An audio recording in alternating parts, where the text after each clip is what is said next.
man himself, Nakasuchi, Ronnie, Mad Power. the man.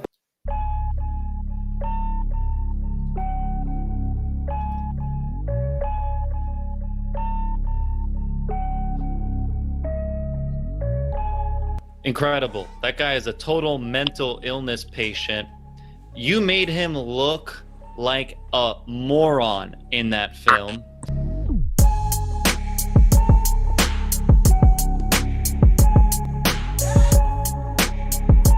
The thing about the movie is, it's, you know, you could have been honest. Like you didn't have to. I mean, you have to know that those edits were disingenuous. I'm not.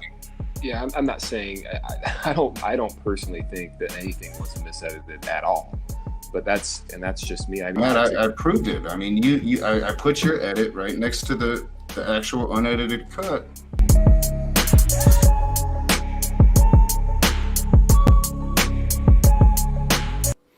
All right, what is up, you sinners and saints? Let me get my voice.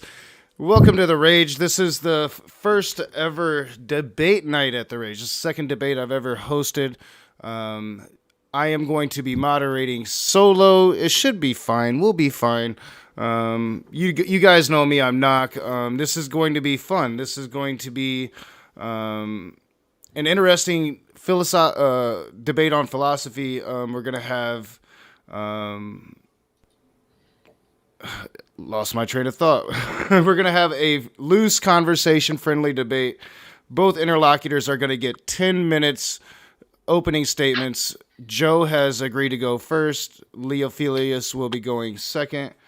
40 to 45 minutes of open conversations, 3 minutes closing. Q&A will be at the end. I will try to read all of your questions, and if you have questions, I will try to read them all. A guaranteed way to get them read would be to donate to the channel and leave a comment there, because I can pull those up. With that being said, tonight we have Joe Brad versus Leophilius. I'm going to turn my camera off. This is an easy night for me, y'all. Joe Brad, you're going first. I'll start the timer when you start speaking. Hi, my name is Joe Brad. I guess I'll introduce my position. I'm a mystic, a dualist, a soul advocate, a consciousness. Pretty much wrote the book on consciousness. There might be some books out there about it, but there are a lot of they don't say anything. But I got a pamphlet here that I wrote up. It does say something. It's to the point. It pretty much says that dualism versus materialism. Dualism is, as I define it, is just materialism, but with a soul in it, or consciousness that transcends the material reality. It's pretty much Brahman. It has a lot of Hindu influences on it, but it's not Hindu. It just pretty much uses Brahman, which is the base reality, the ultimate observer, underlying all phenomena, formless, immaterial. It's the independent dreamer to the dream of life, pure consciousness that transcends the reality it's immersed in. So pretty much, I wouldn't say that consciousness is created by the brain. Just a minute. Just a minute.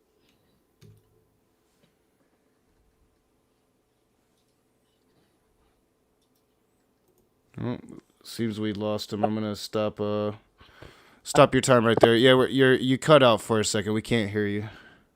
Okay, I'm here now. All right. Yep, you're good. Yeah. You sound good. Okay.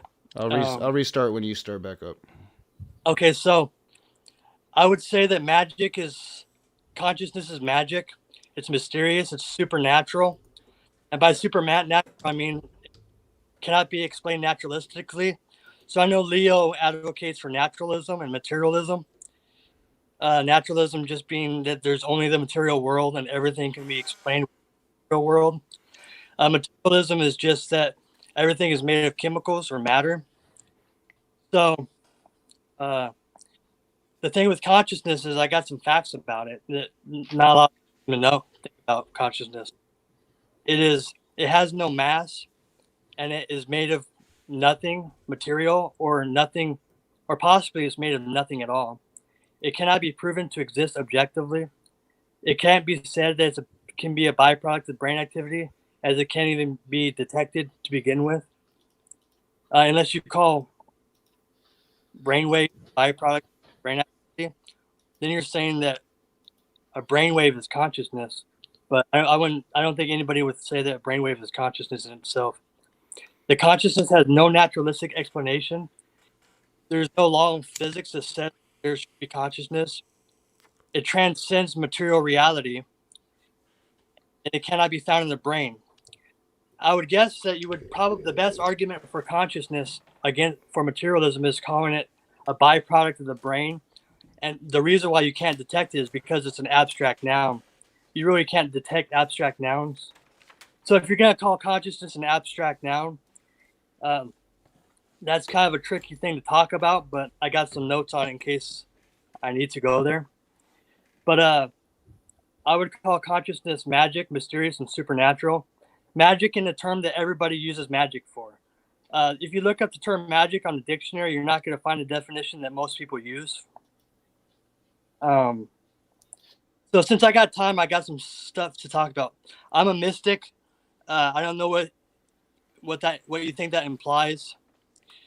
Pretty much, I advocate for psychedelics. I advocate for it. So magic is just something we don't understand yet. Consciousness is magic, mysterious, and supernatural because it transcends the material world. So I'm going to talk about right now why naturalism has its limitations. It's okay to assume that natural world is all that exists, but it's kind of like a 2-year-old not understanding calculus, and a 2-year-old says, "Is there higher mathematics than just addition that we don't understand?" So he smokes a pipe and then he understands calculus for a little while, but then when he comes down, he forgets how calculus works. But maybe someday the kid will understand calculus without a pipe when he matures. Another kid says he doesn't believe in calculus because it's not within his educational framework. And he thinks his education is the highest education there is. So calculus doesn't apply to him. It's speculation, and addition is all there is. But the other kid wants to explore because he's scientific, starts to understand calculus, but is judged by the other kids that don't understand them. So I would say that the material paradigm has a creation story. There was a big bang that came from nothing, or it was eternal. There's outer space. There's abiogenesis, where life came from non-life. Evolution happened, and consciousness comes from the brain, and here we are now. So pretty much we descended from nothing. I would say that we could talk about Big Bang, singularity, abiogenesis. We could talk about evolution or objective reality. It's a cover story for the material narrative, the material reality we're in. Kind of like a simulation. I advocate for the simulation argument, but it's really nothing more than a creation story of the reality itself. But I would say that none of that creation story has any proof, and the evidence isn't really actual evidence. It's evidence on a superficial level where I could run off tons of evidence for biological evolution, but I could also sum it up and say that all those evidence are actually more claims within themselves. Evolution is a topic I'm very well versed on. Abiogenesis doesn't really have an argument. So dualism hypothesizes the soul is independent of reality, or consciousness is independent of reality. Soul and consciousness are the same thing. And materialism says that it is what it is materialistically, that consciousness comes from the brain. Now, yes, consciousness is contained in the brain, but can we prove consciousness exists? Can we prove that consciousness just isn't contained in the brain like a toilet contains water? Superficially, you would think that the toilet creates water because it holds it and refills it. But further investigation will show you that no, toilets don't make water, it just contains it. In dualism, consciousness isn't something you have, it's something you are. It's immaterial, and we don't really. It's mysterious. But just because it's mysterious, it doesn't mean that there's not an explanation for it. So I'm almost done here. You got 2.5 minutes So left. the truth to what consciousness is and how it works may not be limited to the type of logic within the natural world, the logic that we're used to. Just like the 2-year-old doesn't understand calculus, there's something to it be understood there, but we may not be mature enough to understand it. Now I know whenever people do psychedelics, these kind of things become clear to them. But then when they come down, they kind of forget. And it's chopped up to say it was just a chemical reaction in the brain. I'm an advocate for true critical thinking. I kind of wrote a book on critical thinking too. A lot of the material science doesn't really apply critical thinking other than a superficial degree. When I apply critical thinking, I apply it down to over and over rigorously. So I compare them. You got 1.5 minutes. Sure. Let's see. I just don't think we should dismiss the Hindu interpretation of reality, as that they were never debunked in the first place. So I'd like to hear your interpretation on soul. I know you think consciousness is incidental and a byproduct of matter. I'd like to hear your model for that. It's a hypothesis, but I don't think you have an explanation to consciousness, a naturalistic explanation to it. All right. Right at 9 minutes. Thank you very much, Joe. Leophilius, you are up. I'll start the clock once you start talking. You are muted, just so you know. Yep. I just unmuted myself. So, the topic of tonight's debate is physicalism and realism versus dualism and idealism. So first, I'm going to split my introduction into 2 parts. First discussing realism, then discussing physicalism. So realism is a philosophical, either ideology or worldview, whichever term one chooses to use, that states that there is, at least likely, an objective reality that exists independently of our ability to interpret it from a conscious standpoint. Now, idealism would state that, well, there might be something that exists independently of our conscious experience, but if there is, we can't really know anything about that because we can only know what reality is from our ideas of it, our perceptions of it.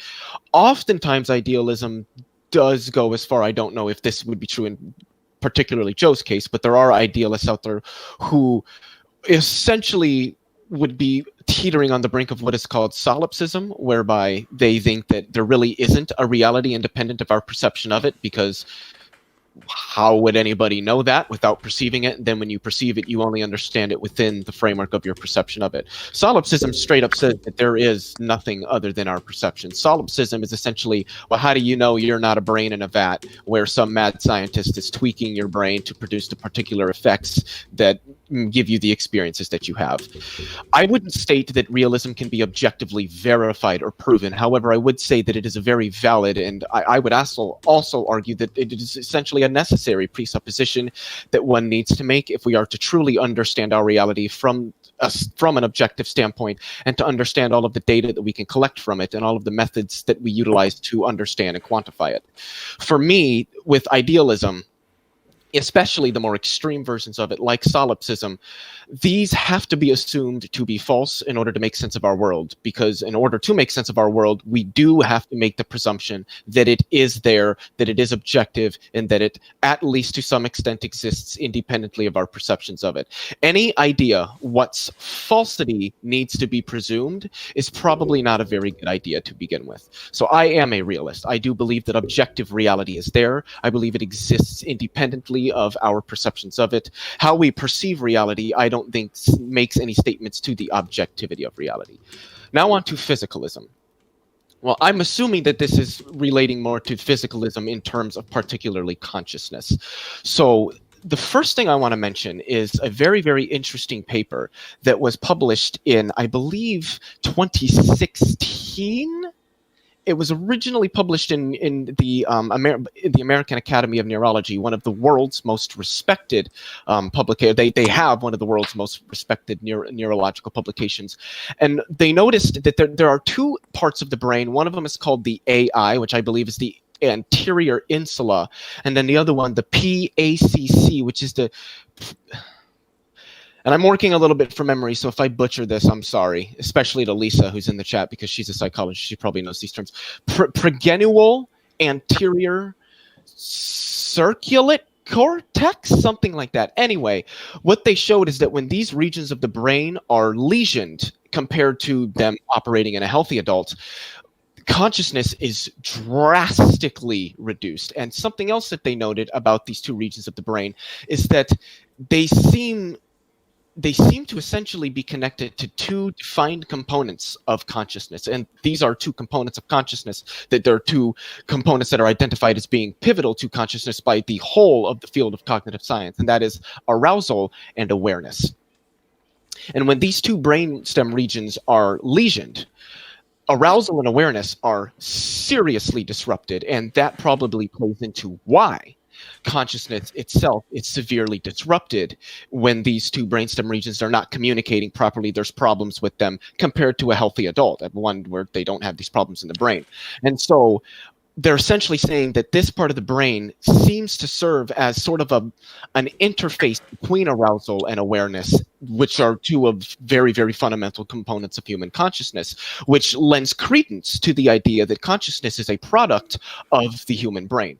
Having said that, I do want to clarify that it is the consensus amongst professionals that, and I will say this at this particular point in my opening, that if consciousness does arise purely from the physical brain, that it doesn't arise from one or even a couple of areas of the brain. It is a process that emerges fundamentally out of the whole brain operating as a whole. Similarly, you can take little sections of a 10,000 piece puzzle, but you don't have the picture of the puzzle until you have every piece of it. It's not in just one piece. It's not in even 100 pieces or even 1,000 pieces. You need all 10,000 of the pieces to get the full image of that puzzle. And likewise, consciousness would work the same in the brain.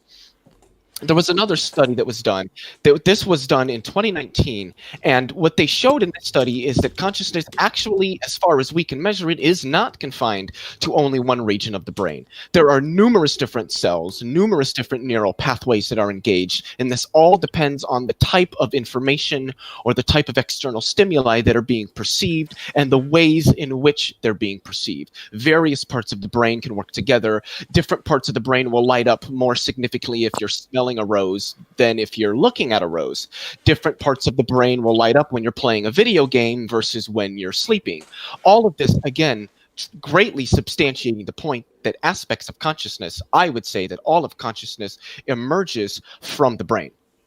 There was another paper, I can't remember when this one was written, I didn't memorize that, but in this paper, they examined numerous other, I don't know if I'd go as far to call it a meta-analysis, but they did analyze numerous different papers that talk about what consciousness is, where we can define certain aspects of consciousness in the brain, because we have actually done that. There are certain aspects that are very important to consciousness that have been defined as this arises from this part of the brain, or this comes when these two parts or these several parts of the brain are in communication. But what they said is that all of the features of consciousness in the brain show something, they show features of something that's called a complex system, meaning that it seems to be that consciousness is something that arises from the complexity of the brain operating as a whole. So it's not just one thing arising from one place. Consciousness is a whole set of various processes arising from a whole set of various places in the brain. Again, going back to depending on what you're particularly perceiving at that instance and how you're perceiving it. That it arises more almost like you could say a fundamental force of nature, and they do draw that distinction, not that distinction, that that analogy in the paper when I was reading it towards the end. They say that it's almost like a fundamental force of nature, how it doesn't really arise from one thing, that there are a lot of things that play into that. And to conclude, I would like to cite something from an article written in Psychology Today by the PhD psychologist, Dr. Lazarus. I can't remember his first name. And he says, quote, "The prevailing consensus in neuroscience is that consciousness is an emergent property of the brain and its metabolism. When the brain dies, the mind and consciousness of the being to whom that brain belonged ceases to exist. In other words, without a brain, there can be no consciousness," end quote. And I yield any remaining time to the moderator. All right, right at 8 minutes and 15 seconds. Good opening statements. I got a question for Joe. We'll save all questions to the end. At the Rage in the side chat with a question, or donate to the show. I'll get notifications for those, and I'll have that page up at the end to read all questions, all comments at the end of the debate. Very good opening statements. We're moving now to 40 to 45 minutes of open discussion. So I'll start the clock when y'all start talking. I did have one question. So, Joe, you're not afraid to admit that you think that consciousness is essentially magic. Magic as I define the word magic. Can I ask how you defined that word one more time? Yeah, just a minute. I got it written down. So, magic is, as I define it, not the dictionary definition, because that's not what everybody uses. Magic is some mysterious phenomenon without any naturalistic explanation, something mysterious that eludes the scientific understanding within the framework of materialism.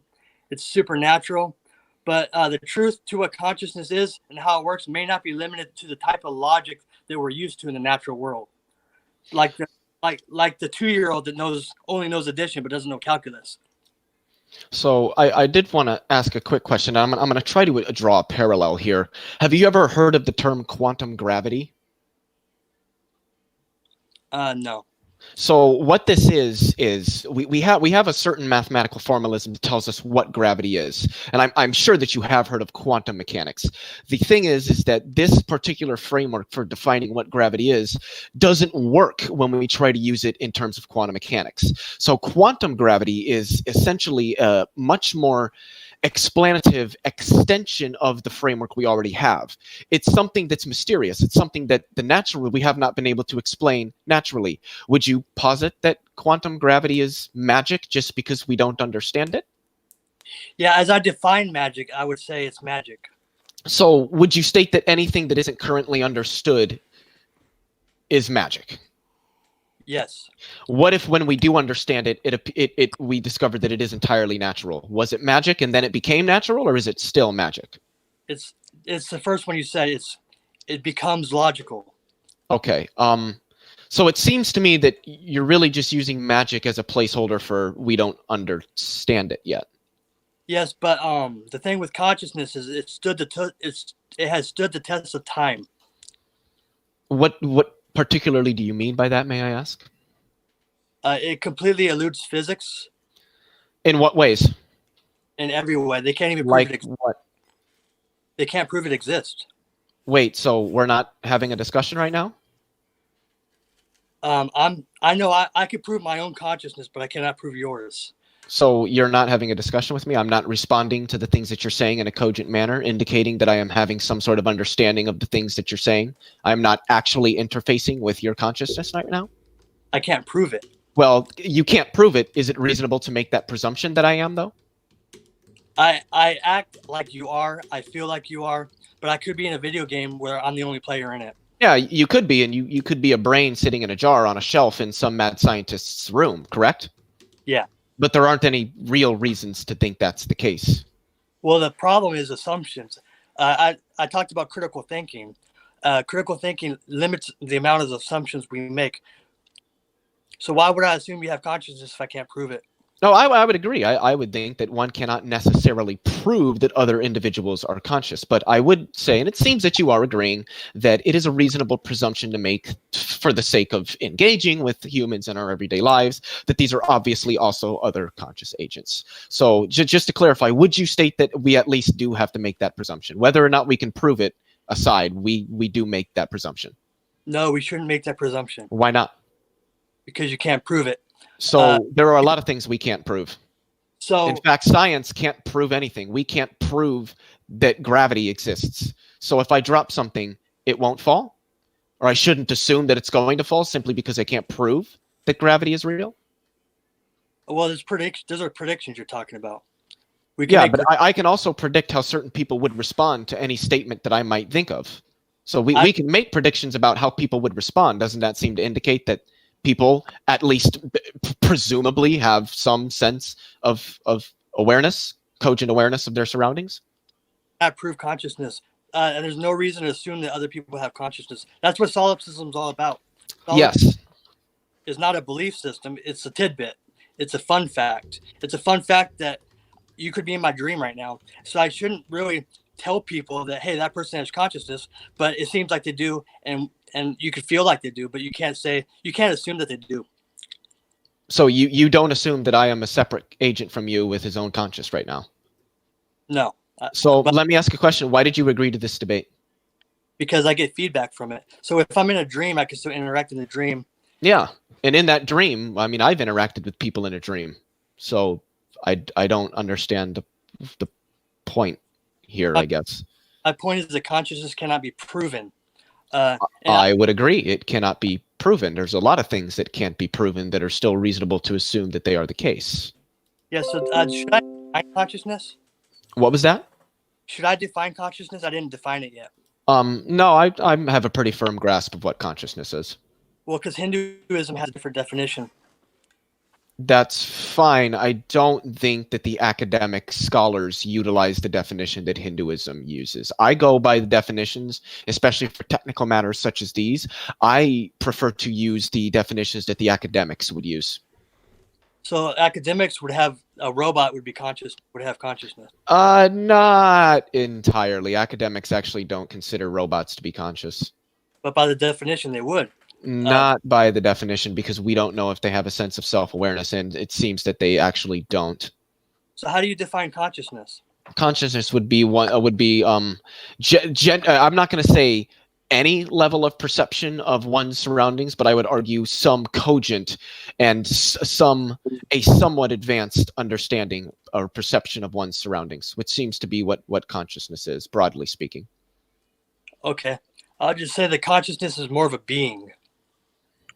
I would state that consciousness applies to beings, yes, but I don't think that consciousness itself is a being. Okay, so that's the difference between dualism and materialism. So we have to compare the two models with critical thinking to find out which model is more coherent.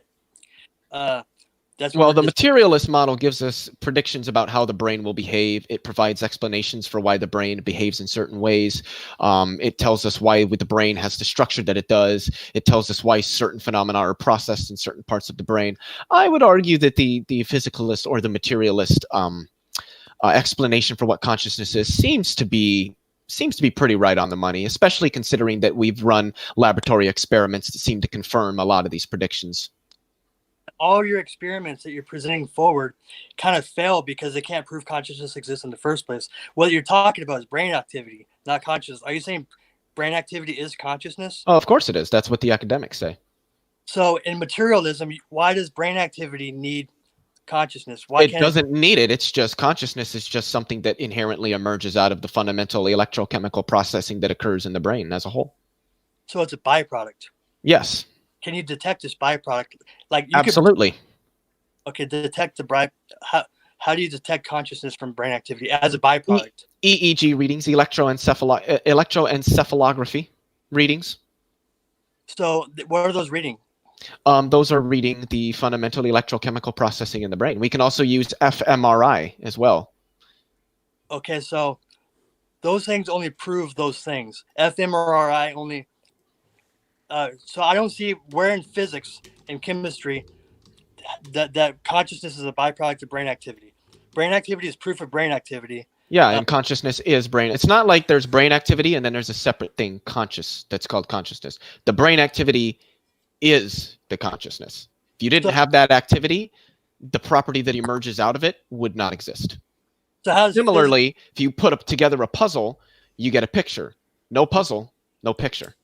So why does brain activity have to have consciousness according to physics and chemistry? I don't think that the brain activity has to have consciousness in the same sense that a puzzle doesn't have to have a picture. The picture on a puzzle just is an emergent property of all of the parts of the puzzle being put together. Likewise, you put all the parts of the brain together and you operate them in the right way, you get consciousness. So is it possible to have brain activity without consciousness in it? Yeah, probably. So like in a simulation, if I was looking at some brain activity in a simulation where there's no consciousness in that brain activity, I could observe that brain activity in the simulation, but there's no consciousness in it. Yeah, but we would be able to detect that there's no consciousness there. You can't detect consciousness in the first place. Yeah, we can. We already have. No, you can't detect. So But we already have. All right. So is it a brain wave? The brain produces electromagnetic waves, yes. So are those because brain waves is a byproduct of brain activity, yes? Yeah, of course. The brain it's got electric currents running through it, which produce magnetic fields. We can actually detect these electromagnetic fields. So we could detect byproducts of the brain. How do we detect consciousness as a byproduct of the brain? By detecting the byproducts of the brain that make up consciousness. Which is brain waves. Well, not just brain waves. There's numerous, like I said, we can use fMRI, which measures blood flow to different regions of the brain. People think about different things, or if they're engaged in different activities, different parts of the brain use more blood. I don't see how that falsifies dualism at all. By demonstrating that we don't need to assume some sort of magic force to have consciousness. In fact, there isn't anything that indicates that positively. So you don't believe in magic? No, I don't believe in magic. So where did matter come from? Did it come from nothing, or is it eternal? Matter didn't come from anywhere per the first law of thermodynamics. So it was eternal. No, I don't know. I don't think anybody can answer that. Even the theoretical physicists couldn't answer that question. But the mystics can. Well, the mystics can, but can they verify their answers with laboratory experiments and then subject them to scrutiny via peer review to ensure that their methodologies are correct and their experimental results are also accurate? Are those peer-reviewed papers have a materialistic bias? Well, they don't have a materialistic bias. It's just that the studies and the experiments done don't indicate anything other than the natural world. That's why when you're talking about whether or not people in science are physicalists or not, it tends to be the physicists and the chemists that have a higher percentage of them being physicalists. That's because the only things that we have ever been capable of verifiably measuring is the natural world. Okay, but can you prove that consciousness is a product of the natural world? Yeah. Well, prove it? No. Demonstrate that that's the most likely outcome? Yes. That's what I mean by prove, demonstrate it. Well, you say it's the most likely. Prove means science doesn't prove things. Like, science isn't in the business of proving things. That would be logic and mathematics. Proof has a different definition within the legal framework, but I don't need to get into that because this discussion isn't a legal one. But nobody can logically or mathematically prove that consciousness is physical. What we can do is see what sorts of things we would expect to be the case if it were physical. And lo and behold, all of the things that we would expect to be the case if it were physical happen to be the case.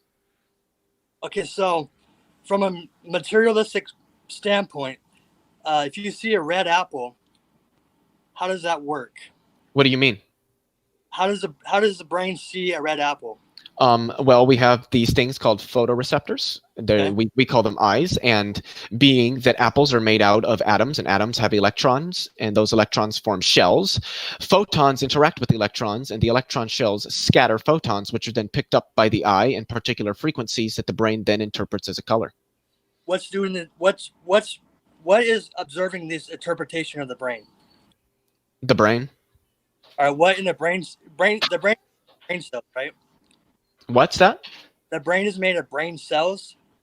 No, the brain is made of matter, yes. Yeah, brain cells.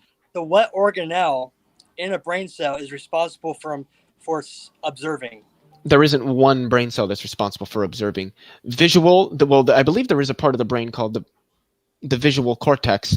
I also know that vision is it's not, like I said earlier, no aspect of our perception of reality is one cell or one part of the brain. There's various different parts involved, and that's essentially been confirmed through numerous different ways. EEG readings is one, and fMRI signaling is another. So you're saying there's a chemical movie going on in our brain? I wouldn't word it that way. I don't think any academic would. Okay, I'm just trying to figure out how brain cells could see, smell, hear. How do you account for consciousness in materialism? Because I would predict that in materialism, I would look at a landscape in materialism and not see shit, but I'd still be looking at a landscape. Well, if you weren't looking at anything, how could you see it? So you misunderstood me. If I was looking at a landscape in materialism, I wouldn't see it because I wouldn't have anything to observe it. It would just be chemical reactions, like a chemical robot. Yeah, those chemical reactions are the observation. Oh, that's kind of a claim. No, that's pretty well demonstrated within the field. All right. Well, demonstration is one thing, but do you have an explanation how chemical interactions could see an apple? Well, the chemical reactions aren't doing the seeing. Seeing is a process of chemical reactions responding to the reception of photons. So perception. I would predict in materialism, you wouldn't have perception, but you'd still be a human living out a normal human life in materialism. No perception. Why would you not have perception? What's doing the perceiving? The brain. All right. That requires an explanation. Yeah, and we have pretty good explanations for that. I await it. Well, I would invite you to go to the nearest higher education, secondary or post-secondary education institution, go to the Department of Psychology and Cognitive Science and sit down with a PhD and have a conversation with them, like I have. Okay. So in a simulation, can a human be a human without perception?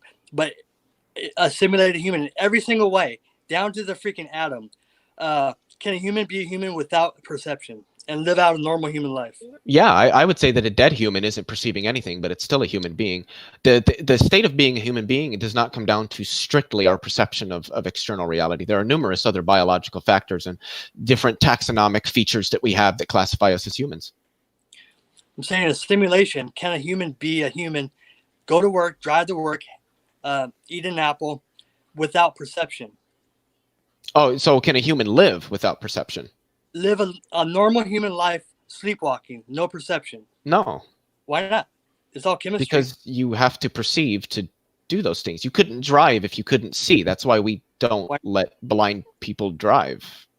A robot can drive without perception. Why can't a human? Oh, but a robot does do it with perception. It utilizes certain sensors and light receptors to determine its surroundings and then make some base level of decisions on how to react to that.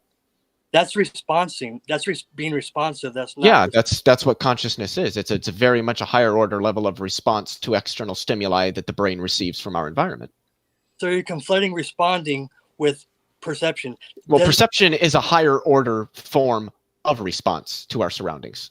So you're saying a clock is aware of what time it is? No, it doesn't perceive anything. It has no response to its surroundings. So what's separating a clock from not knowing what time it is from a human? A human has a brain. So a clock has mechanisms within it that I don't see why, with your materialism, a clock can't have consciousness. Because it doesn't have a brain. So what in a brain mechanistically generates consciousness? All of the particular electrochemical processes that occur in the various regions of the brain that are so structured to be capable of perceiving, storing, registering, and responding to the external stimuli that they pick up. Something that clocks and rocks and books don't have. I just got done saying that in a simulation, indistinguishable from real life, you could have a human without consciousness. Because in what way? Well, I mean, yeah, the human would either be dead or in a vegetative state, but it would be a vegetative state, but you would still be active human living out a normal human life. Because chemistry doesn't need, because you're saying, oh, it's chemistry. Chemistry doesn't need consciousness Chemistry doesn't need consciousness because a human no. Chemistry doesn't need consciousness, but consciousness requires chemistry. Consciousness. Well, I would say that chemistry requires consciousness to exist. Why? Well, that's just the dualist perspective. Yeah, but what indicates any level of truth to that statement? It is, how do we know? So if this is what you compare this model to this model. Dualism, Yes. materialism says this. Dualism says that that matter coexists with consciousness. Can you have a migraine without consciousness? And materialism says you can't have a migraine without consciousness. Dualism says no, you cannot have a migraine without consciousness. Materialism, a materialistic or a physicalist perspective wouldn't state that you can have a migraine without consciousness. Because if you, it's the same reason that when we put somebody under anesthesia, they don't feel pain. They're not conscious. But they are consciousness, though. And did you? No, they're just. I mean, yeah, they still have consciousness, but not like what an awake human. Consciousness is not just one thing. It's more of a gray area. There's varying different levels of it. Dogs are conscious of their surroundings. They feel emotions. We've run tests on these in the lab, and one thing that we found is that while dogs do have emotion and a sense of perception of their surroundings, it's not to the level that humans do, because we have more developed parts of the brain that are responsible for those particular emotions and levels of responses, with far more neurons than dogs have, or cats, or giraffes. Dogs have the appearance of consciousness. No, they have consciousness. You have to prove that. We don't have to prove it. You seem to be hung up on thinking that you can't assume anything unless it's proven. Science doesn't prove things. Okay, so if you're gonna say something's a fact, all right, let's reword it. Is it a fact dogs have consciousness? As far as we can tell, yes. But you could be in a simulation where that dog doesn't have consciousness. Well, then for us, the dog does have. I mean, we might be in a simulation, but that's really irrelevant to how we perceive the reality around us, and the best ways to go about doing that from a standpoint that allows us to reasonably understand the reality that we're in. Okay, so is materialism the best way to go about it? To go about understanding reality? Yeah. Well, I would say that naturalism, because I believe that's a little bit more broad, is in most senses the best way to go about understanding our reality. Naturalism assumes the brain makes consciousness, but has zero evidence for it. Has zero. Except for all the evidence that I've laid out thus far. I already told you that it's not evidence because you can't prove consciousness exists. Well, and that's the thing. Evidence and proof aren't the same thing. Evidence doesn't mean something is true. It just indicates that something is more likely to be true than another thing or set of things. So can evidence have two interpretations? Yes. Depends on the strength of the evidence. So, for instance, if you hear some clinking around in my pocket, it sounds a lot like metal. That's evidence that there are coins in my pocket, but it's also evidence that I have some nuts and bolts in my pocket. It could also be evidence that I might have jewelry in my pocket. Now, if you see the outline of something that looks flat and circular, that is more evidence that it is coins, but it could still be, maybe a metal washer or something like that. So whether evidence indicates one thing or a set of things depends on the strength of the evidence and the type of evidence that you have, as measured against the various propositions that you have for explaining the evidence that you're collecting. Great. I appreciate your understanding of evidence, because a lot of people don't know what it is. But I can agree with you there.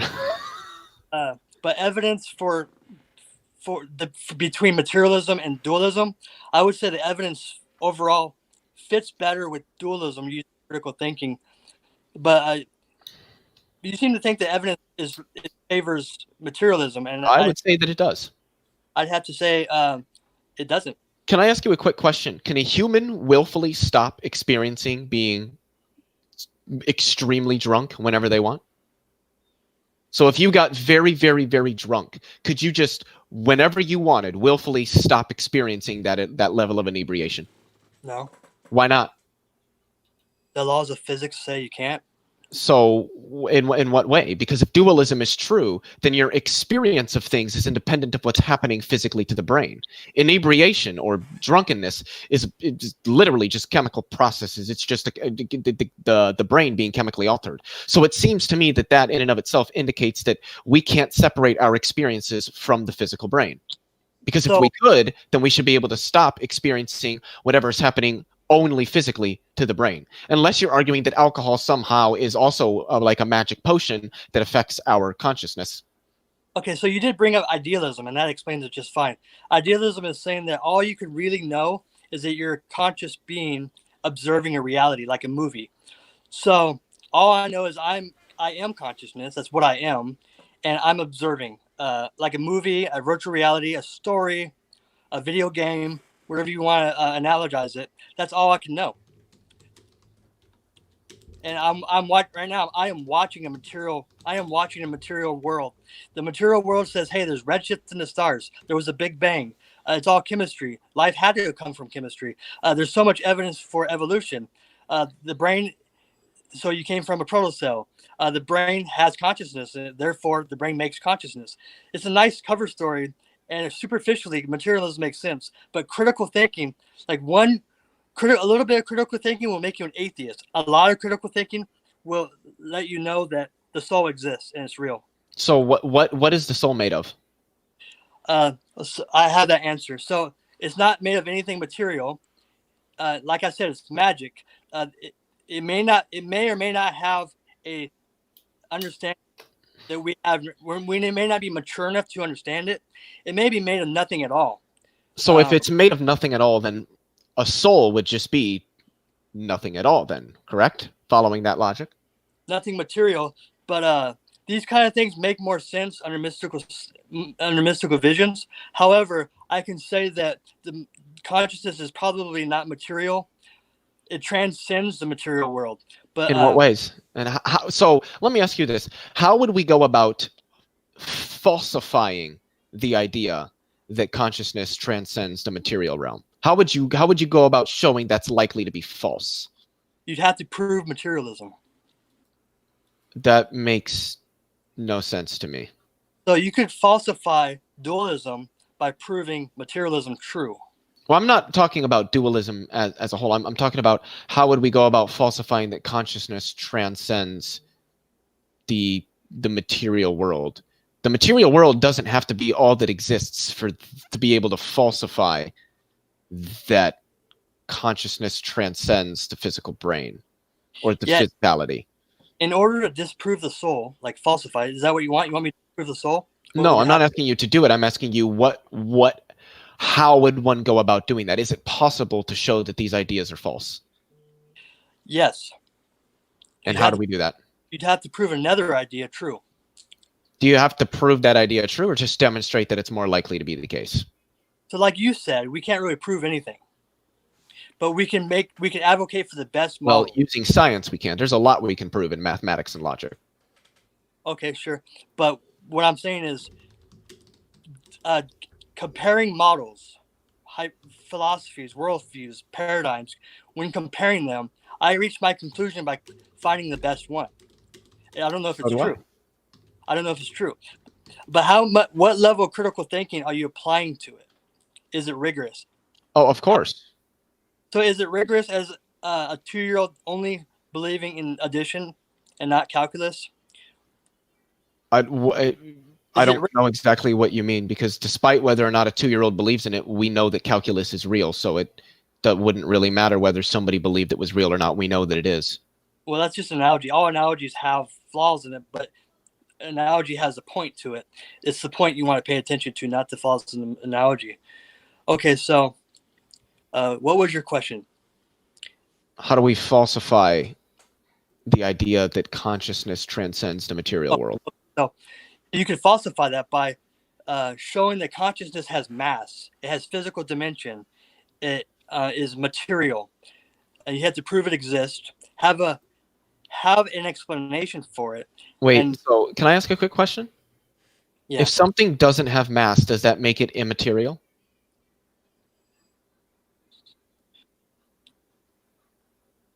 Okay, so I know what you mean by that. Light, or you could say that radiation doesn't have mass, right? Yeah, photons don't, neither do gluons. So it would be an emergent property of the chemistry. So are you saying that consciousness is a wave?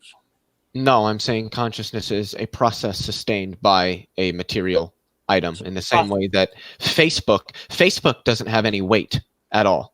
But if you didn't have a computer, you wouldn't have Facebook. So you're saying consciousness is a process? Yeah, in the same way that Facebook requires a computer in order to work, consciousness requires a brain in order to work. No brain, no consciousness. No computer, no Facebook. Okay, so do all processes have consciousness? Well, of course not. It's a particular set of processes occurring in a particular material structure. So you're saying consciousness is a process, a specific kind of process, but not all processes have consciousness. Yeah, just like not all processes produce electromagnetic radiation in the intensities that the nuclear fusion reactions in stars do. Rocks don't have nuclear fusion reactions going on in them. I don't see why the brain cannot function. What's inhibiting the brain from functioning normally without consciousness? If it's all just chemistry, it should be able to do what brains do without the added, the third wheel, the extra added element of consciousness. It seems like it violates Occam's razor, where you're adding. Well, if consciousness is chemical, which we're fairly certain it is, then that would mean that if you introduce certain chemicals into the mix, they would have an effect on it. Just like you can take H2O, that is water, and add some other chemical stuff to it in the right environments and get H2O2, which is hydrogen peroxide, because that's how chemistry works. Okay. I just want you to understand what I'm saying here is that a brain and a human doesn't require, according to the laws of physics and chemistry, a human doesn't need consciousness to live a normal human life. Why not? How would a human live to do anything if they weren't conscious, to be able to act rationally and to make decisions and to perceive their surroundings so that they could laugh at jokes and cry when they see a sad movie or drive to go visit their uncle? You need to have consciousness to do those things. That's why we don't let people in vegetative states drive, because they literally can't. 10 minutes left. 10 minutes left. All right. So what I'm trying to say is that chemistry and physics say, description-wise, that a human can be a human without defining consciousness into brain activity. Where does it say that at, if I may ask? What? Where in physics or chemistry is it said that you can still be a human and, drive a car and laugh at jokes with literally no consciousness whatsoever? With the rules of physics and all the laws, everything about physics, everything about chemistry say that the natural world can exist without consciousness being forced into existence with it. In what way does it say that? Well, it hasn't proven that. What? Well, you're saying, it sounds to me that you're saying that the laws of physics essentially state that humans can do what they do literally without consciousness. I don't know. Are there particular laws of physics that say that? Or how there's no law of consciousness. Of course not. So then chemistry, your own physics doesn't account for it. So why be a How does physics not account for it? You can't prove it exists. You can't prove why it exists. You don't have any explanation for it, but you're still a materialist, even though you can't account for consciousness. Well, maybe I've just been missing this entire discussion. Somebody in the live chat on YouTube might be able to correct me, but I think I've done a pretty good job of substantiating the idea that consciousness is a physical process of the physical brain. You didn't provide an explanation, and you didn't provide. So what do you mean when you say provide an explanation? Like how consciousness arises, particularly? Yeah, why it arises. That's appealing to magic. When you say why, do you mean why as in how, or why as in what is the meaning of us having consciousness to begin with? How does brain activity make consciousness? You're adding an extra step. You're defining into existence. You're appealing the magic. You're pretty much saying that you could conjure up a mind with a process. A specific process can conjure up a mind. A specific process can conjure up the mind. That's the processes that occur in the brains of numerous mammalian and other animalian creatures all across this planet. Elephants literally check themselves out in the mirror.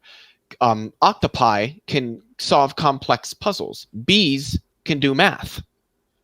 Yeah, but all that, you could be in a brain of that and still have the same results. So yeah, that's why I don't make the assumption that we're a brain in a vat. Like I said earlier, the thing with solipsism is if you want to make any real sense of our reality, we have to assume that solipsism is false and that there is an external reality and that we can learn about it. Even if it's true, we have to assume that it's not. And I think the fact that we have to assume that it's not true in order to make sense of our reality is an indication that it's probably not a good idea to assume.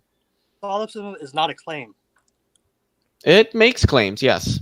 It is the fact that you cannot prove consciousness exists other than your own. I don't know any professional in anywhere that would say that we could prove consciousness exists. But obviously, we assume that there are separate conscious agents from ourselves that we can interact with. That's a good presumption to make. Even but if it wasn't true, it's still a good assumption to make. But you shouldn't teach it. Why not?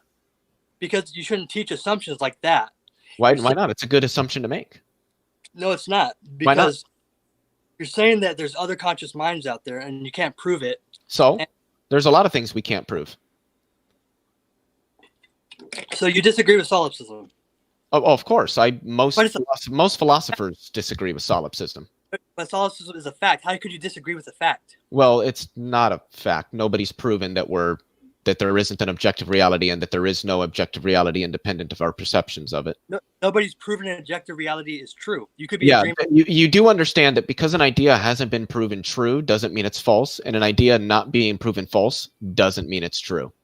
But So what we can do is we can examine what's likely to be the case. Is it more likely that there is an objective reality independent from our perception of it, and that we should work based off of this to understand this reality, how it works mechanistically, and everything like that, and that we should assume that there are people independent of us with their own consciousnesses for the sake of developing laws and holding people accountable for their actions? Or should we assume that none of that is real and there should just be complete and utter chaos all the time? It should be taught that you don't know. You shouldn't go about saying, hey, we should all make this assumption. We should actually tell people we don't actually know, but you can assume if you want. That's not science. Well, of course not. Science doesn't prove things, but science does make presuppositions. In fact, science has to make presuppositions to work properly. One of those presuppositions is that there is an objective reality existing independently of the human mind. That's a belief system. That's not science. It's a proposition, and it is one that science makes. Even if you don't believe it, it definitely is. Materialism makes it. Science doesn't make it. Well, science is materialistic. Science operates purely within the framework of the natural world. It makes no assumptions about anything beyond that. Never has. Well, yeah. I shouldn't say that it never has, because it did, but that just really wasn't science as we understand it today. That's why they call science methodological naturalism. So science could favor dualism or it can favor materialism. Why choose? Yeah. Why choose one or the other? Because the evidence indicates one over the other. Well, I would say that the same evidence, can be explained in dualism. We just in what ways?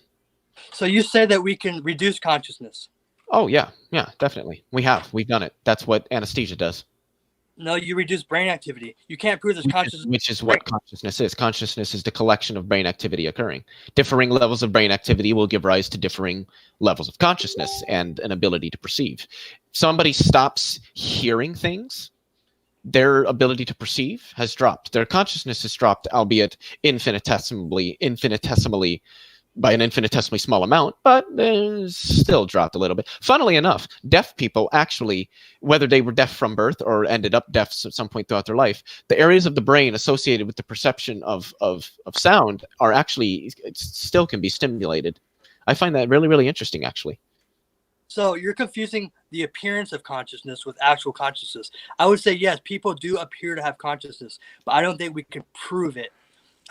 Well, again, I've agreed with that point on more than one occasion that we can't prove it. I've also stated, as would any respectable professional in this field, that we don't seek to prove it.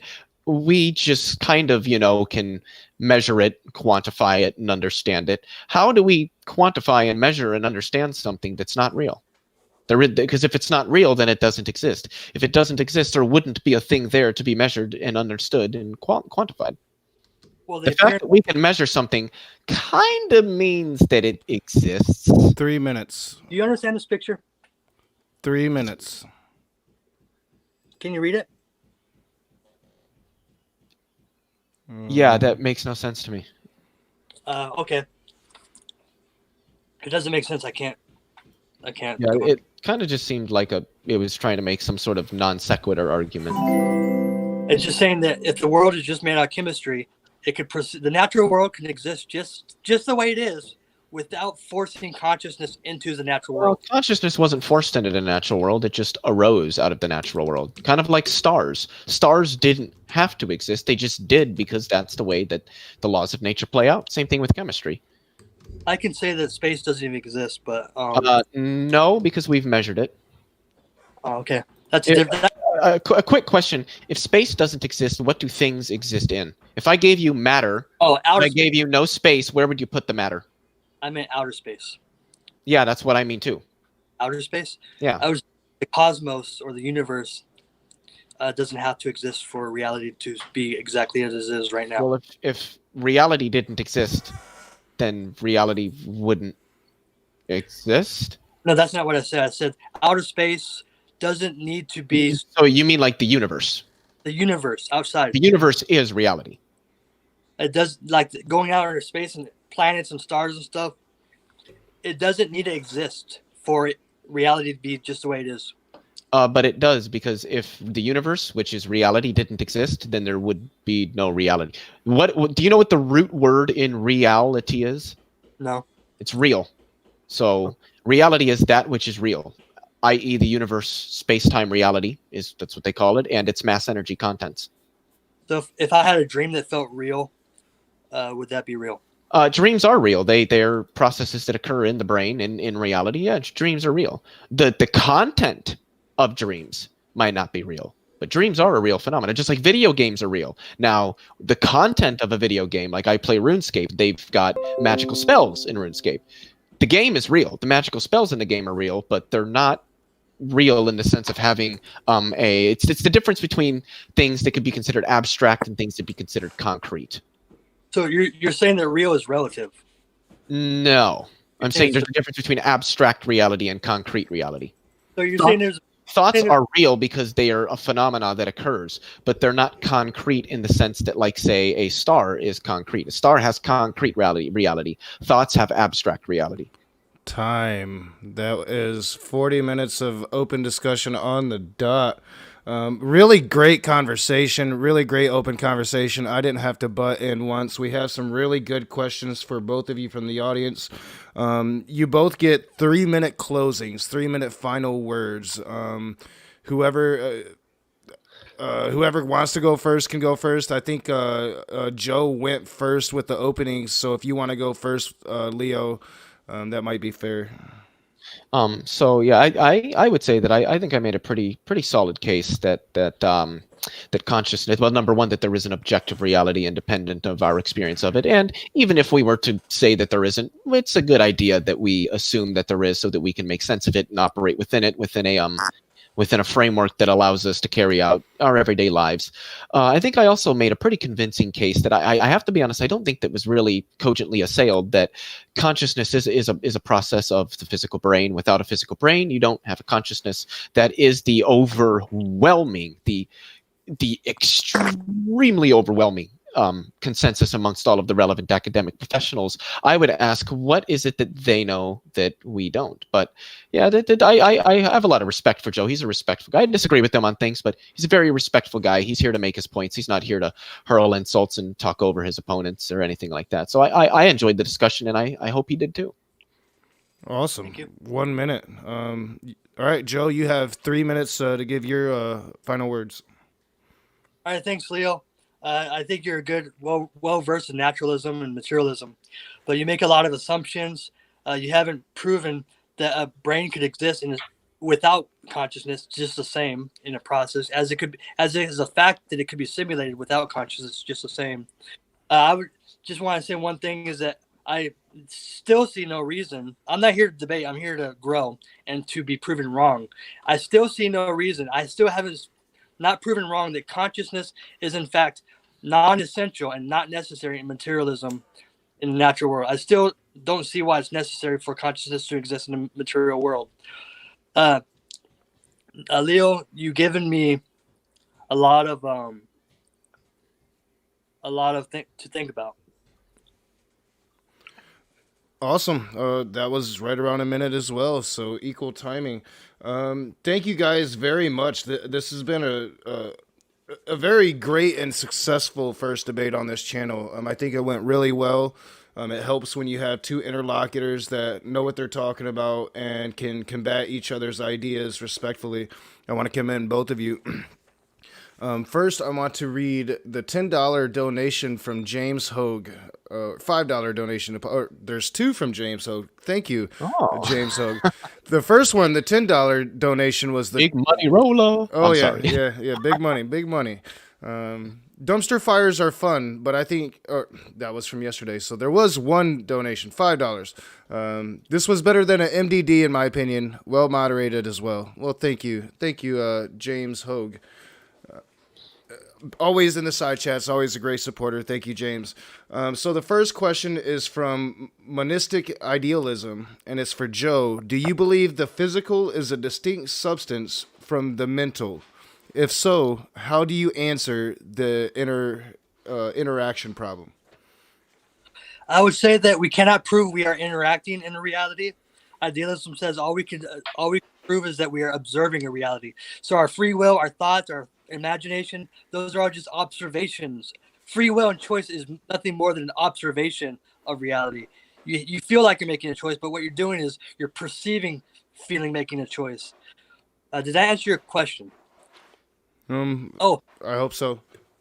So I can't tell if consciousness is made of the same stuff as my environment. You're trying to say is consciousness made of the same stuff as your environment? I don't know if there's two substances in the universe or if there's only one substance in the universe. As far as I know, consciousness is made of nothing. Awesome, thank you. Next question is for Leo, and it's from Monistic Idealism once again. Leo, are you a reductive materialist or a non-reductive materialist? If the former, how do you solve the hard problem of consciousness? If the latter, how do you solve the exclusion problem? Well, I've never heard of the exclusion problem. Whether I'm a reductionist or a non-reductionist, I don't think I really thought about it much, but the hard problem of consciousness was solved 20 to 30 years ago. It's not really a problem. For those that don't know, the hard problem of consciousness essentially was like, how do we have qualia if the mind is purely a product of the physical brain? And that was answered when we started to figure out how emotions are processed, how feelings are processed, how the brain processes external stimuli to produce it. It also plays into why do people have different experiences if our brains are fundamentally constituted of the same material and have essentially the same processes? And we found out that most people's brains actually don't necessarily all have the same processes. I have Asperger's autism spectrum disorder. So my brain, from a chemical standpoint, from a physiochemical or an electrochemical standpoint, operates differently than others.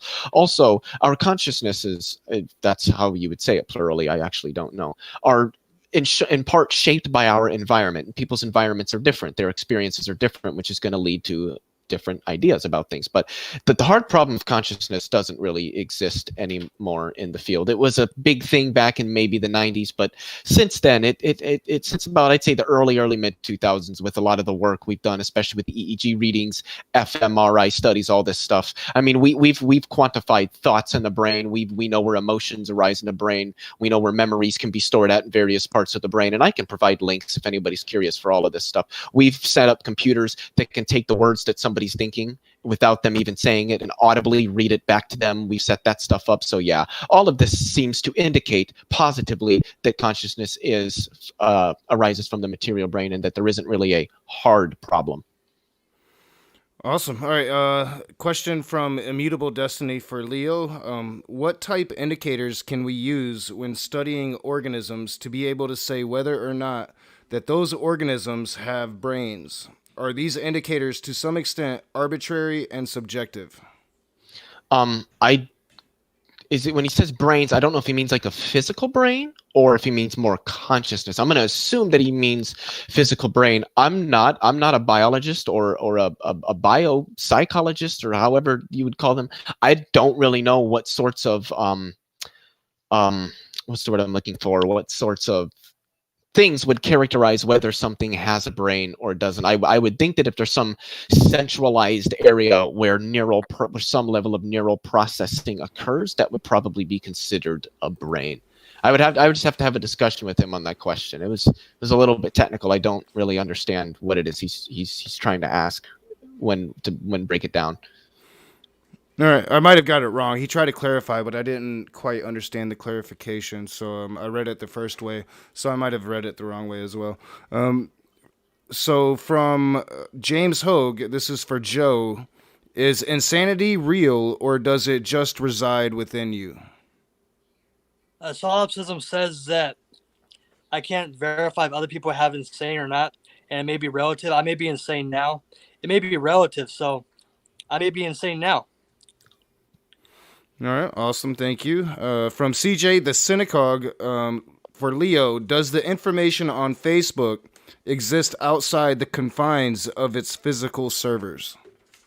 I would say no, but I would say that the information of Facebook is it's on the servers, but it's also in the algorithms written into the programming of the platform, which I suppose would route back to the server. So I would say no, the information is contained on the servers, and I would argue that it's essentially the same for consciousness. That the consciousness is essentially ingrained in the brain, which is the physical server. The brain is the hardware, consciousness is the software.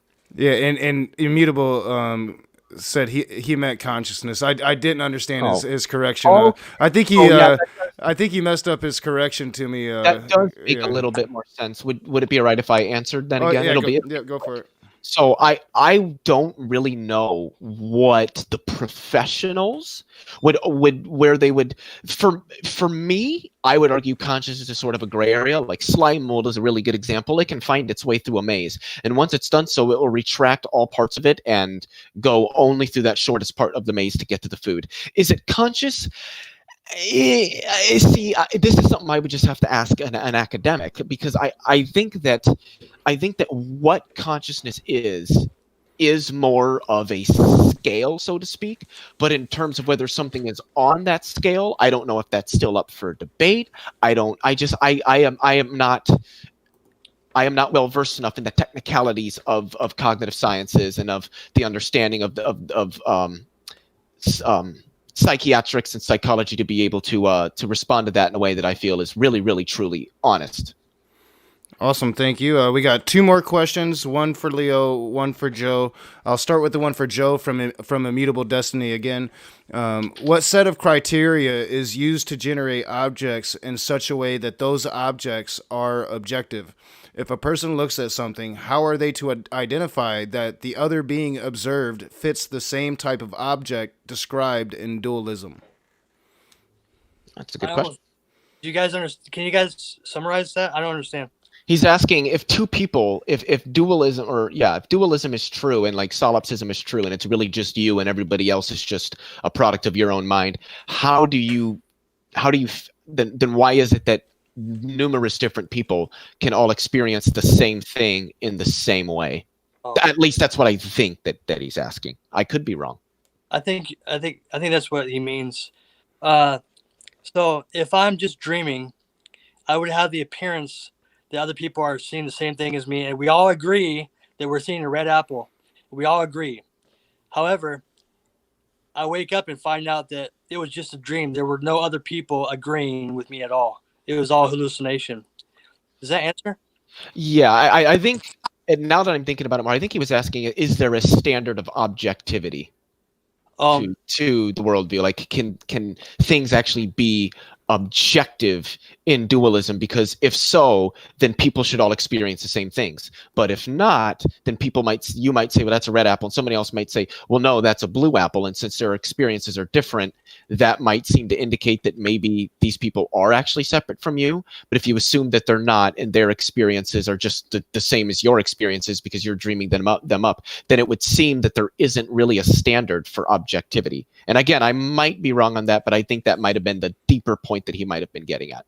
All right, so going with that, solipsism comes in handy a lot when these questions arise. Solipsism says that I can't verify an objective reality, but I mean, we could kind of agree on paper what it is, and maybe I can't verify that my green is your red, or my green is the same as your green.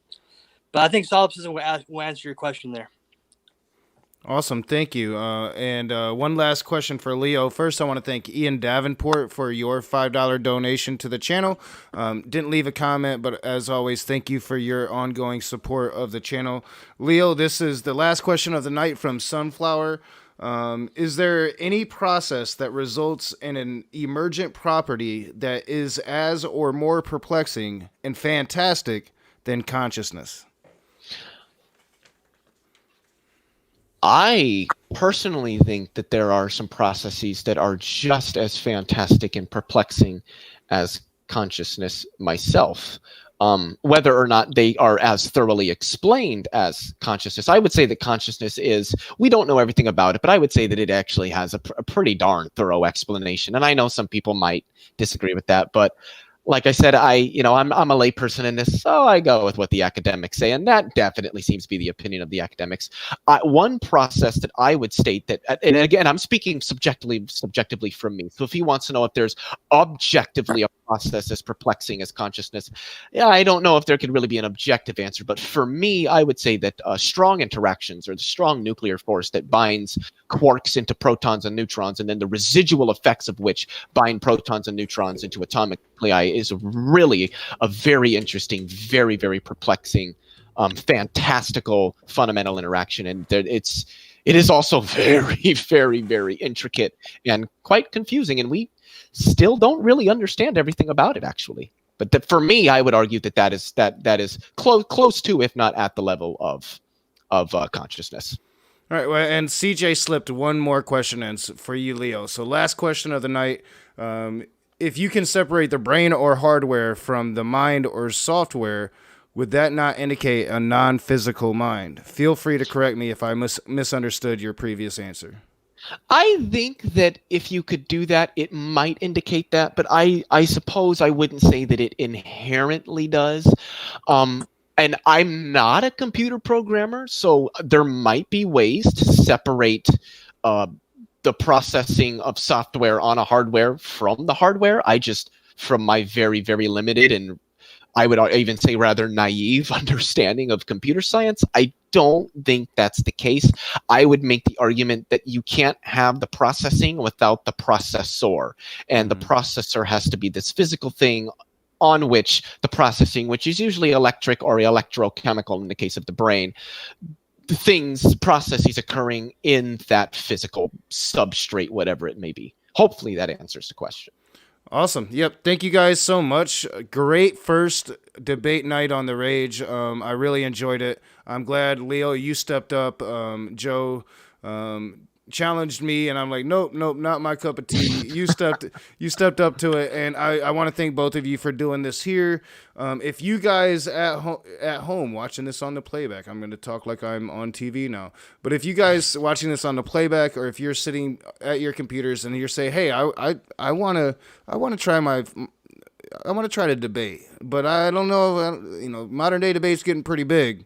Well, this would be a good spot. You can email me right there. It's right on the screen for you guys. So yeah, thank you guys for being here. Thank you in the chat for participating. Thanks for all the great questions.